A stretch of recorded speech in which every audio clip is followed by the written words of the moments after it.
नमस्कार साथियों, आपका स्वागत है हमारे YouTube चैनल इजी आरपीएससी में। इस वीडियो में हम राजस्थान सूजस जून 2023 में से जो भी इम्पोर्टेंट क्वेश्चन बन सकते हैं उसको इस वीडियो में हम देखेंगे। ओके, तो शुरू करते हैं। पहला प्रश्न है, लाल मिट्टी को पकाकर सजावटी सामान या खिलौने इत्यादि बनाने की जो कला है वो क्या कहलाती है? टेराकोटा। ठीक है, लाल मिट्टी को पकाकर सजावटी सामान या खिलौने बनाने की कला कहलाती है टेराकोटा। ओके, नेक्स्ट क्वेश्चन है, टेराकोटा के लिए प्रसिद्ध स्थान कौन सा है? तो टेराकोटा के लिए प्रसिद्ध है मोलेला राजसमंद। टेराकोटा के लिए प्रसिद्ध क्या है? मोलेला राजसमंद प्रसिद्ध है टेराकोटा के लिए। ओके, अगला प्रश्न है कि मिट्टी की फड़ तथा मांदल वाद्य यंत्र का निर्माण किया जाता है। मिट्टी की फड़ का तथा मांदल जो वाद्य यंत्र है उसका निर्माण कहाँ पर किया जाता है? ठीक है, अगर आपसे है ना ऐसे नॉर्मली पूछे कि है ना फड़ के लिए प्रसिद्ध क्या है, आपसे पूछा जाए फड़ के लिए, ठीक है, तो फड़ के लिए प्रसिद्ध है वो है शाहपुरा भीलवाड़ा। ठीक है, शाहपुरा भीलवाड़ा किसके लिए प्रसिद्ध है? फड़ के लिए। ठीक है, लेकिन आपको यहाँ पे पूछा गया है कि मिट्टी की फड़ के लिए प्रसिद्ध है वो है मोलेला राजसमंद। क्या है? मिट्टी की फड़ के लिए प्रसिद्ध स्थान कौन सा है? मोलेला राजसमंद। और एक चीज़ और बोली गई है कि मांदल वाद्य यंत्र है उसके लिए प्रसिद्ध स्थान कौन सा है? मोलेला राजसमंद। ठीक है, तो मिट्टी की फड़ तथा मादल वाद्य यंत्र के लिए प्रसिद्ध स्थान है मोलेला राजसमंद। ठीक है, ओके, अगला प्रश्न है कि जो शिक्षा मंत्रालय, गवर्नमेंट ऑफ इंडिया का शिक्षा मंत्रालय है, उसने एक इंडेक्स जारी किया है। ठीक है, उसमें राजस्थान को कौन सा स्थान दिया गया है? राजस्थान को कौन सी रैंकिंग दी गई है? 1+ रैंकिंग दी गई है। ठीक है, तो शिक्षा मंत्रालय द्वारा जारी रैंकिंग में राजस्थान को कौन सी रैंकिंग मिली है? 1+ रैंकिंग मिली है। ओके, नेक्स्ट प्रश्न है, महात्मा गांधी विद्यालय का संचालन, महात्मा गांधी जो कि अंग्रेजी माध्यम के विद्यालय है उनका संचालन कब से प्रारंभ हुआ? वो हुआ जून 2019 से प्रारंभ हुआ महात्मा गांधी अंग्रेजी माध्यम के विद्यालय का संचालन। ओके, अगला प्रश्न है, भारत सरकार द्वारा आयोजित परफॉर्मेंस ग्रेडिंग इंडेक्स 2021-22 में पूरे देश के जो टॉप 3 जिले थे ना वो राजस्थान के थे। ठीक है, तो भारत सरकार ने एक कोई इंडेक्स दी थी। ठीक है, उसमें है ना जो टॉप 3 जिले हैं, पूरे देश के टॉप 3 जिले वो कौन से हैं? राजस्थान के। तो पहला स्थान किसने प्राप्त किया? सीकर ने, दूसरा स्थान प्राप्त किया झुंझुनू ने, और तीसरा स्थान प्राप्त किया जयपुर ने। ठीक है, तो भारत सरकार द्वारा आयोजित परफॉर्मेंस ग्रेडिंग इंडेक्स में जो पहला स्थान प्राप्त किया सीकर ने, दूसरा स्थान प्राप्त किया झुंझुनू ने, और तीसरा स्थान प्राप्त किया जयपुर ने। ओके, अगला प्रश्न है कि कावड़ कला की काष्ठ कला जैसे कि अभी कहते हैं कावड़, वो कहाँ की फेमस है? बस्सी चित्तौड़गढ़ की फेमस है। ठीक है, तो काष्ठ कला कहाँ की फेमस है? बस्सी चित्तौड़गढ़ की। नेक्स्ट क्वेश्चन है, चेस इन स्कूल एक्टिविटी कब से चालू की गई है? तो चेस इन स्कूल एक्टिविटी चालू की गई है 19 नवंबर 2022 से। ठीक है, तो चेस इन स्कूल एक्टिविटी चालू की गई है 19 नवंबर 2022 से चालू की गई है। तो हर शनिवार को स्कूलों में नो बैग डे मनाया जाता है। उस नो बैग डे के अंतर्गत ही ये क्या है? चेस खेला गया था। ठीक है, तो चेस इन स्कूल एक्टिविटी चालू की गई थी 19 नवंबर 2022 से। अगला प्रश्न है कि 18वीं स्काउट गाइड जम्बोरी का आयोजन कहाँ हुआ? तो 18वीं स्काउट गाइड जम्बोरी का आयोजन हुआ रोहट पाली में। कहाँ पे आयोजन हुआ? रोहट स्थान पाली में। कब आयोजन हुआ? 4 से 10 जनवरी 2023 को। तो 18वीं स्काउट गाइड जम्बोरी का आयोजन हुआ रोहट पाली में 4 से 10 जनवरी को। और ये इस जम्बोरी का आयोजन राजस्थान में कितने साल बाद हुआ था? तो इस जम्बोरी का आयोजन राजस्थान में 67 साल बाद हुआ था। ठीक है, 67 साल पहले हुआ था, उसके बाद में अब हुआ है इस जम्बोरी का आयोजन राजस्थान में। ओके, अगला प्रश्न है कि नई शिक्षा नीति का फॉर्मूला क्या है? अभी जो वर्तमान में शिक्षा नीति लगी है उसका फॉर्मूला क्या है? उसका फॉर्मूला है 5+3+3+4, 5+3+3+4। इसमें जो 5 है ना वो क्या बताता है? तो 5 बताता है कि है ना पहले जो प्री प्राइमरी क्लासें होती है ना, जैसे LKG UKG बालगढ़। ठीक है, तो 3 तो ये हो गई, 3 प्लस फर्स्ट एंड सेकंड, तो सेकंड तक में तो क्या आ गया? 5। फिर थर्ड फोर्थ फिफ्थ उसमें क्या आ गया? 3। फिर 6 7 8 3। फिर आ गया 9 10 11 12 4। ठीक है, 5+3+3+4। ओके, अगला प्रश्न है कि 10वीं पास करने के बाद संकाय चयन तथा कैरियर के मार्गदर्शन के लिए गवर्नमेंट स्कूल में एक प्रोग्राम चलाया जा रहा है, तो उस प्रोग्राम का नाम क्या है? उस प्रोग्राम का नाम है डायल फ्यूचर प्रोग्राम। ये वाला क्वेश्चन आपके सेकेंड ग्रेड वाला अभी जो एग्ज़ाम हुआ था उसमें भी पूछा गया है कि जो 10th पास करने के बाद बच्चों को कैरियर का मार्गदर्शन देने के लिए जो प्रोग्राम चलाया जाता है उसका नाम क्या है? Dial future program. Okay, next प्रश्न है कि राजकीय पुस्तकालयों में कौन सा प्रोग्राम चलाया जा रहा है? वर्तमान में जो राजकीय पुस्तकालय है ना, उनमें कौन सा प्रोग्राम चलाया जा रहा है? उसमें चलाया जा रहा है यूथ को जोड़ो प्रोग्राम। कौन सा प्रोग्राम चलाया जा रहा है? यूथ को जोड़ो प्रोग्राम। ओके, अगला प्रश्न है मुख्यमंत्री बाल गोपाल योजना, मुख्यमंत्री बाल गोपाल योजना और मुख्यमंत्री निःशुल्क यूनिफॉर्म वितरण योजना, इन दोनों योजनाओं की शुरुआत कब हुई? इन दोनों योजनाओं की शुरुआत हुई 29 नवंबर 2022 को। मुख्यमंत्री बाल गोपाल योजना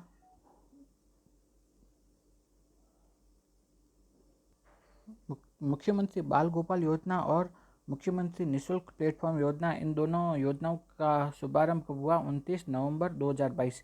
बाल गोपाल योजना के अंतर्गत तो सप्ताह में 2 दिन मिल्क पाउडर दिया जाता है और निःशुल्क यूनिफॉर्म योजना में 1 से 8 तक के बच्चों को साल में 2 यूनिफॉर्म के सेट प्रदान किए जाते हैं। ओके, अगला प्रश्न है राजस्थान स्कूल ऑफ आर्ट्स जो कि जयपुर में स्थित है, राजस्थान स्कूल ऑफ आर्ट्स कहाँ है? जयपुर में। उसकी स्थापना किसने की थी? तो उसकी स्थापना की थी सवाई राम सिंह द्वितीय ने। राजस्थान स्कूल ऑफ आर्ट्स की स्थापना किसने की थी? सवाई राम सिंह द्वितीय ने। ओके, अगला प्रश्न है राजस्थान में जीनोम सीक्वेंसिंग लैब कहाँ कहाँ पर स्थापित की गई है? तो ये वाला क्वेश्चन इंपॉर्टेंट है कि राजस्थान में जीनोम सीक्वेंसिंग लैब कहाँ कहाँ पे स्थापित की गई है? तो इसका आंसर है 3 जगह स्थापित की गई है। ठीक है, तो पहला तो है SMS medical college Jaipur, MC का मतलब मेडिकल कॉलेज। ठीक है, तो एसएमएस मेडिकल कॉलेज जयपुर, दूसरा एसएन मेडिकल कॉलेज जोधपुर और तीसरा कोटा मेडिकल कॉलेज। ठीक है, तो जीनोम सीक्वेंसिंग लैब कहाँ पे स्थापित की गई है? जयपुर में, जयपुर में, जोधपुर में और कोटा में। ठीक है, तो SMS medical college Jaipur, SN medical college Jodhpur और कोटा मेडिकल कॉलेज, इस 3 जगह जीनोम सीक्वेंसिंग लैब स्थापित की गई है। ओके, अगला प्रश्न है कि जो राजस्थान में जो गवर्नमेंट स्कूल होते हैं ना, उसमें बहुत सारे भामाशाह दान देते हैं। ठीक है, तो वो दान देने के लिए उनको कोई मतलब तकलीफ ना हो, आसानी से वो दान दे पाए, उसके लिए जो सरकार ने है ना एक प्लेटफॉर्म बनाया है। ठीक है, सरकार ने एक प्लेटफॉर्म बनाया, उस प्लेटफॉर्म का नाम है मुख्यमंत्री विद्यादान कोष। उस प्लेटफॉर्म का नाम क्या है? मुख्यमंत्री विद्यादान कोष। तो भामाशाहों को प्रोत्साहन देने के लिए गवर्नमेंट ने एक प्लेटफॉर्म बनाया है, उस प्लेटफॉर्म का नाम है मुख्यमंत्री विद्यादान कोष। ओके, नेक्स्ट प्रश्न है कि राजस्थान में जो आयुर्वेद यूनिवर्सिटी है, तो राधा कृष्ण आयुर्वेद यूनिवर्सिटी, वो कहाँ पर स्थित है? जोधपुर में। आयुर्वेद यूनिवर्सिटी राजस्थान में है, जोधपुर में। पुलिस यूनिवर्सिटी जिसका नाम है सरदार पटेल पुलिस यूनिवर्सिटी कहाँ पर है? जोधपुर में। क्रीड़ा विश्वविद्यालय, ये इंपॉर्टेंट है, राजस्थान में जो क्रीड़ा विश्वविद्यालय है ना, वो कहाँ पर है? झुंझुनू में। तो इसको ऐसे याद रख सकते हैं कि अगर है ना, इसको ऐसे याद रख सकते हैं कि कान में अगर कोई ऐसे कीड़ा चला जाता है, ठीक है, कान में अगर कोई ऐसे कीड़ा चला जाता है तो हम क्या होते हैं? झुंझुना जाते हैं। ठीक है, तो क्रीड़ा विश्वविद्यालय कहाँ है? झुंझुनू में। ओके, नेक्स्ट है, अगला प्रश्न है राजस्थान आईएलडी कौशल विश्वविद्यालय, आईएलडी कौशल विश्वविद्यालय कहाँ है? जयपुर में। अगला है हरिदेव जोशी पत्रकारिता विश्वविद्यालय, जयपुर में। ठीक है, भीमराव अंबेडकर लॉ यूनिवर्सिटी, ये जयपुर में।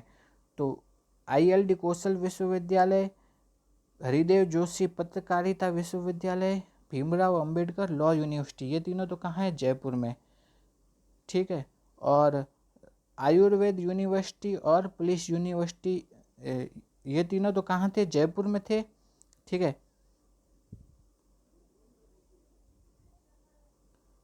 ठीक है, ये 3 तो कहाँ थे? जयपुर में थे। और जोधपुर में कौन कौन है? जोधपुर में है आयुर्वेद यूनिवर्सिटी और पुलिस यूनिवर्सिटी। तो आयुर्वेद यूनिवर्सिटी और पुलिस यूनिवर्सिटी ये दोनों कहाँ हैं? जोधपुर में। और जबकि आईएलडी कौशल विश्वविद्यालय, हरिदेव जोशी पत्रकारिता विश्वविद्यालय और भीमराव अंबेडकर लॉ यूनिवर्सिटी, ये तीनों कहाँ हैं? जयपुर में है। ओके, अगला प्रश्न है राजस्थान आयुष नीति कब जारी की गई? आयुष नीति जारी की गई 2021 में। इसको ऐसे याद रख सकते हैं कि जैसे यू है, आयुष में यू आता है ना, तो यू में य, इसमें दो और एक से मिलके बनता है यह, तो उससे याद रख सकते हैं कि आयुष यूनिवर्सिटी कब है? 2021 में। ओके, अगला प्रश्न है वर्तमान में राजस्थान में लोधा, निषाद, केवट इस समाज के लिए एक बोर्ड बनाया गया है। उस बोर्ड का नाम है अवंती बाई लोधी बोर्ड। ठीक है, तो इस अवंती बाई लोधी का संबंध किससे था? तो अवंती बाई लोधी थी वो 1857 की क्रांति से संबंधित थी। ठीक है, तो जो ये अवंती बाई लोधी का संबंध किससे था? 1857 की क्रांति से। अगला प्रश्न है कि ये ना कुछ अकेडमियां हैं वो राजस्थान में कहाँ पर स्थित है उसको देखेंगे। ठीक है, तो सबसे पहला है आर्चरी अकेडमी। तो सबसे पहला क्या है? Archery academy. तो आर्चरी अकेडमी कहाँ पे स्थित है? वो है डूंगरपुर में। तो इसको ऐसे याद कर सकते हैं,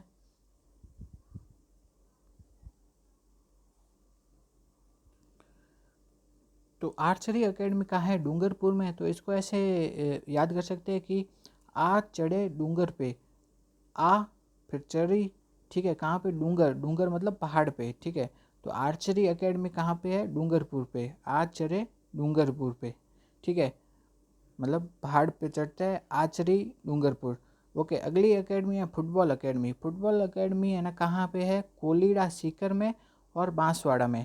तो इसको ऐसे याद कर सकते हैं, इसकी ट्रिक है कि जो बांस होते हैं ना, बांस को है ना अपन मापना होता है ना, तो किस में मापते हैं? फुट में। ठीक है, फुट में मापा जाता है। ठीक, तो इसको ऐसे याद कर सकते हैं, बांस यानी बांसवाड़ा, को यानी कोलीड़ा। तो बांस को किस में मापते हैं? फुट में। तो फुटबॉल अकेडमी कहाँ पे है? बांसवाड़ा और कोलीड़ा में। ठीक है, अगला प्रश्न है कि साइकिलिंग अकादमी कहाँ पर स्थित है? तो साइकिलिंग अकादमी स्थित है बीकानेर में स्थित है। ठीक है, तो इसको ऐसे याद कर सकते हैं, बीकानेर का बी। ठीक है, बी के बाद में क्या आता है? सी, तो साइकिलिंग सी। ठीक है, तो साइकिलिंग अकेडमी कहाँ है? बीकानेर। बी और सी ऐसे याद रखना है, तो बीकानेर में क्या है? Cycling academy.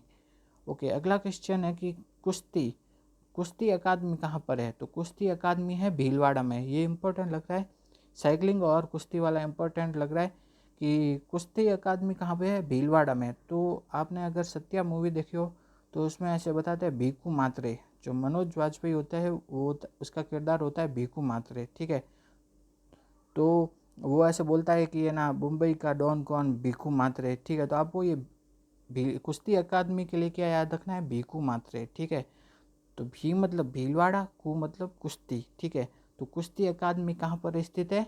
भीलवाड़ा में। ठीक है, तो कुश्ती अकादमी के लिए क्या याद रखना है? भीखू मात्रे। ठीक है, वो कुश्ती अकादमी कहाँ पर स्थित है? भीलवाड़ा में।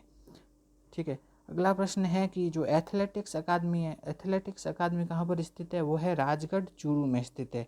ठीक है, तो ऐसे याद रख सकते हैं कि जो पुराने राजा महाराजा थे वो एथलेटिक्स में निपुण थे। ठीक है, तो एथलेटिक्स में निपुण कौन थे? जो राजा महाराजा थे वो एथलेटिक्स में निपुण थे। तो राजगढ़ में क्या है? Athletics academy.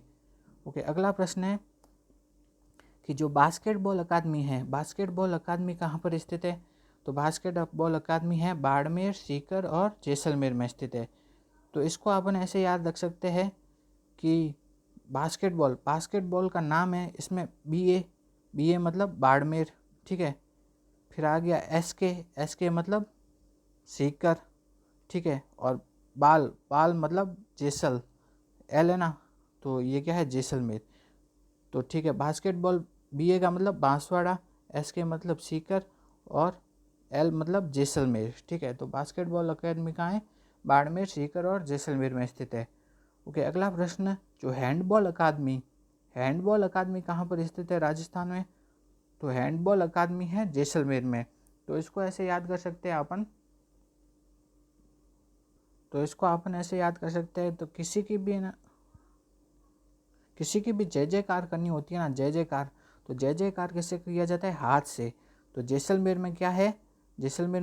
Handball academy. ठीक है, जय जयकार की जाती है हाथ से, हैंड से, तो जैसलमेर में है हैंडबॉल अकेडमी।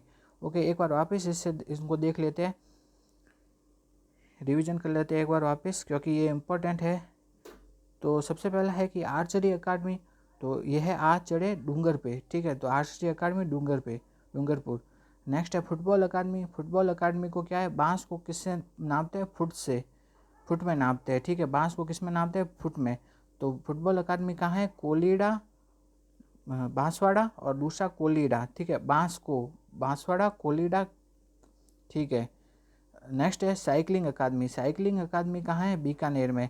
तो इसका है बीकानेर में क्या है, BC, बी के बाद क्या आता है C, तो बीकानेर में क्या है, साइकिलिंग अकादमी, ठीक है। अगला है कुश्ती अकादमी, ठीक है। तो इसको याद करेंगे, भीकू मात्रे, भीलवाड़ा में क्या है, कुश्ती अकादमी, ठीक है। तो नेक्स्ट है एथलेटिक्स। एथलेटिक्स किसकी अच्छी होती थी, राजा महाराजा की, ठीक ठीक ठीक है। तो एथलेटिक्स के लिए क्या है, राजगढ़ चूरू। अगला प्रश्न है बास्केटबॉल अकादमी। बास्केटबॉल के नाम में दिख रहा है, BA का मतलब बाड़मेर, S के मतलब सीकर, L मतलब जैसलमेर, ठीक है। नेक्स्ट है हैंडबॉल अकादमी। हैंडबॉल अकादमी को कैसे याद करेंगे, किसी की भी जय जयकार करते हैं, किससे करते हैं, हैंड से, ठीक है। तो हैंडबॉल अकादमी कहाँ है, जैसलमेर में स्थित है। ओके, अगला प्रश्न है काली तीर लिफ्ट परियोजना। काली तीर लिफ्ट परियोजना कहाँ पर स्थित है, तो काली तीर लिफ्ट परियोजना है धौलपुर में। तो इसको ऐसे याद कर सकते हैं, काली धौली, ठीक है। जैसे धौली होता है ना, सफ़ेद, मारवाड़ी में बोला जाता है, ठीक है। तो काली धौली, तो काली तीर लिफ्ट परियोजना कहाँ स्थित है, धौलपुर में। अगला प्रश्न है गोडवाड़ देशूरी, जो कि कहाँ स्थित है, पाली में। उसको conservation reserve, leopard conservation reserve बना दिया गया है, ठीक है। गोडवाड़ देशोरी जो कि पाली में स्थित है, उसे लेपर्ड कंजर्वेशन रिजर्व बना दिया गया है। ओके, नेक्स्ट प्रश्न है कि वाड़ा खेड़ा संरक्षित क्षेत्र, ठीक है। वाड़ा खेड़ा संरक्षित क्षेत्र कहाँ पे स्थित है, सिरोही में। इसको ऐसे याद रख सकते हैं कि कोई भी अपन को वाड़ा बनाना होता है ना, बाड़ा, तो वो हम घर के किनारे में बनाते हैं, एक सिरे में बनाते हैं, ठीक है। तो बाड़ा कहाँ बनेगा, सिरे में, यानी सिरोही। बाड़ा खेड़ा संरक्षित क्षेत्र कहाँ स्थित है, सिरोही में। नेक्स्ट है कि राष्ट्रीय विज्ञान केंद्र कहाँ पर स्थित है, कोटा में। और अभी एक डिजिटल प्लेनेटोरियम बनाया गया है। डिजिटल प्लेनेटोरियम मतलब उसमें ग्रहों की, खगोलीय ग्रहों की जानकारी देते हैं। तो डिजिटल प्लेनेटोरियम कहाँ है, कोटा में। तो ये इंपॉर्टेंट है, डिजिटल प्लेनेटोरियम का निर्माण कहाँ किया गया है, कोटा में किया गया है। और राष्ट्रीय विज्ञान केंद्र का निर्माण भी कहाँ किया गया है, कोटा में किया गया है। अगला प्रश्न है हथकरघा एवं हस्तशिल्प निदेशालय कहाँ स्थित है, तो हथकरघा एवं हस्तशिल्प निदेशालय है वो है जोधपुर में, ठीक है। राजस्थान हस्तशिल्प नीति कब लागू हुई थी, हस्तशिल्प नीति लागू हुई थी 2022 में। तो इसको ऐसे याद कर सकते हैं, हमारे हाथ होते हैं, हाथ कितने होते हैं, 2 होते हैं, तो 2022 में, ठीक है। हस्तशिल्प नीति कब लागू की गई, 2022 में। नेक्स्ट है कि संत पीपा रिसर्च एंड स्टडी सेंटर। संत पीपा रिसर्च और स्टडी सेंटर कहाँ पर स्थित है, वो है MLSU उदयपुर में बनाया गया है, संत पीपा का रिसर्च एवं स्टडी सेंटर। अगला प्रश्न है कि राजस्थान सरकार की किस योजना के तहत प्रतिवर्ष 500 युवाओं को विदेश में उच्च शिक्षा प्राप्त करने का मौका मिलता है। तो ऐसी कौन सी योजना है जिसमें फॉरेन स्टडी करना चाहते हैं, वो है Rajiv Gandhi scholarship for academic excellence, ठीक है। तो Rajiv Gandhi scholarship for academic excellence में ना कितने युवाओं को विदेश जाने का मौका मिलता है, वो है 500 युवाओं को, ठीक है। नेक्स्ट है अनुवृत्ति कोचिंग योजना में कितने विद्यार्थियों को निःशुल्क कोचिंग की सुविधा दी जाती है, तो वह है 30,000 विद्यार्थी प्रतिवर्ष, ठीक है। हर साल कितने 30,000 विद्यार्थियों को अनुवृत्ति कोचिंग योजना में निःशुल्क कोचिंग प्रदान की जाती है।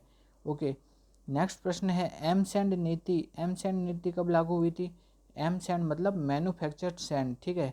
तो एमसैंड नीति कब लागू हुई थी, 2020 में, ठीक है। तो इसको ऐसे याद रख सकते हैं कि है ना, कोई आपसे पैसे मांगने आया है, तो वो बोले कि आप पैसे दो, तो आप बोले मैं, एम का मतलब मैं सेंड नहीं करूँगा, मतलब पैसे नहीं सेंड करूँगा, तो मैं पैसे सेंड कितने करूँगा, 000, यानी कि 2020 में, ठीक है। ऐसे याद कर सकते हैं। बाकी तो एमसेंड नीति कब लागू हुई, 2020 में। ओके, अगला प्रश्न है कि कोरोना के समय सोशल मीडिया द्वारा पाठ्य सामग्री उपलब्ध कराकर जो शिक्षण करवाया जाता था ना, वो किस योजना के तहत करवाया जाता था, वो थी स्माइल योजना। तो स्माइल योजना के तहत क्या है, व्हाट्सएप पे उनको बच्चों को पढ़ाया जाता था, ठीक है। तो वो इस्माइल का पूरा नाम है social media interface for learning engagement, ठीक है, social media interface for learning engagement. ये वाला क्वेश्चन फर्स्ट ग्रेड में पूछा जा चुका है कि सोशल इस्माइल की फुल फॉर्म बताओ। इस्माइल की फुल फॉर्म है social media interface for learning engagement. Okay, अगला प्रश्न है, पाठ्यक्रम के वीडियो बनाकर यूट्यूब पर डालकर पढ़ाने की योजना राज्य सरकार द्वारा चलाई गई थी कोरोना के टाइम, ठीक है। तो उस योजना का नाम था ई कक्षा, ठीक है। तो जो वो वीडियो डाल करके यूट्यूब पे डाल देते थे, तो जिससे बच्चों की पढ़ाई होती थी, उसका योजना का नाम था ई कक्षा। अगला प्रश्न है, मिशन समर्थ योजना ये किससे संबंधित है? तो मिशन समर्थ योजना ये है कि जो कोरोना के टाइम मूक बधिर और दृष्टिबाधित, ठीक है, मूक बधिर और दृष्टिबाधित बच्चे थे ना, उनको साइन लैंग्वेज में वीडियो बनाकर उन्हें उपलब्ध कराते थे, ठीक है। मतलब उन्हें पढ़ने में सुविधा हो, इसलिए कि साइन लैंग्वेज में उनका वीडियो बना करके उनको पढ़ाई जारी करवाते थे। वो योजना कौन सी थी? मिशन समर्थ योजना, ठीक है। जबकि आपसे एक पूछ लिया जाए कि सक्षम योजना, सक्षम योजना क्या है? तो सक्षम योजना के अंतर्गत क्या किया जाता है? बालिकाओं को आत्म रक्षा के लिए प्रशिक्षण दिया जाता है, ठीक है। तो बालिकाओं को आत्मरक्षा के लिए प्रशिक्षण तो किस में दिया जाता है? सक्षम योजना में। और मिशन समर्थ योजना में मूक बधिर और दृष्टिबाधित बच्चों को साइन लैंग्वेज में वीडियो बनाकर उन्हें पाठ्य सामग्री उपलब्ध कराई जाती है। ओके, अगला प्रश्न है, बच्चों के जो कोरोना काल में जो लर्निंग गैप हो गया था, उसे पूरा करने के लिए ब्रिज कोर्स बनाए जाते थे, ठीक है। ब्रिज कोर्स किस योजना में बनाया गया था? वो है राजस्थान के शिक्षा में बढ़ते कदम। तो राजस्थान के शिक्षा में बढ़ते कदम किससे संबंधित है? वो है ब्रिज कोर्स से। ओके, ठीक है। नेक्स्ट है फड़ चित्रण। फड़ चित्रण कहाँ का प्रसिद्ध है? शाहपुरा भीलवाड़ा का।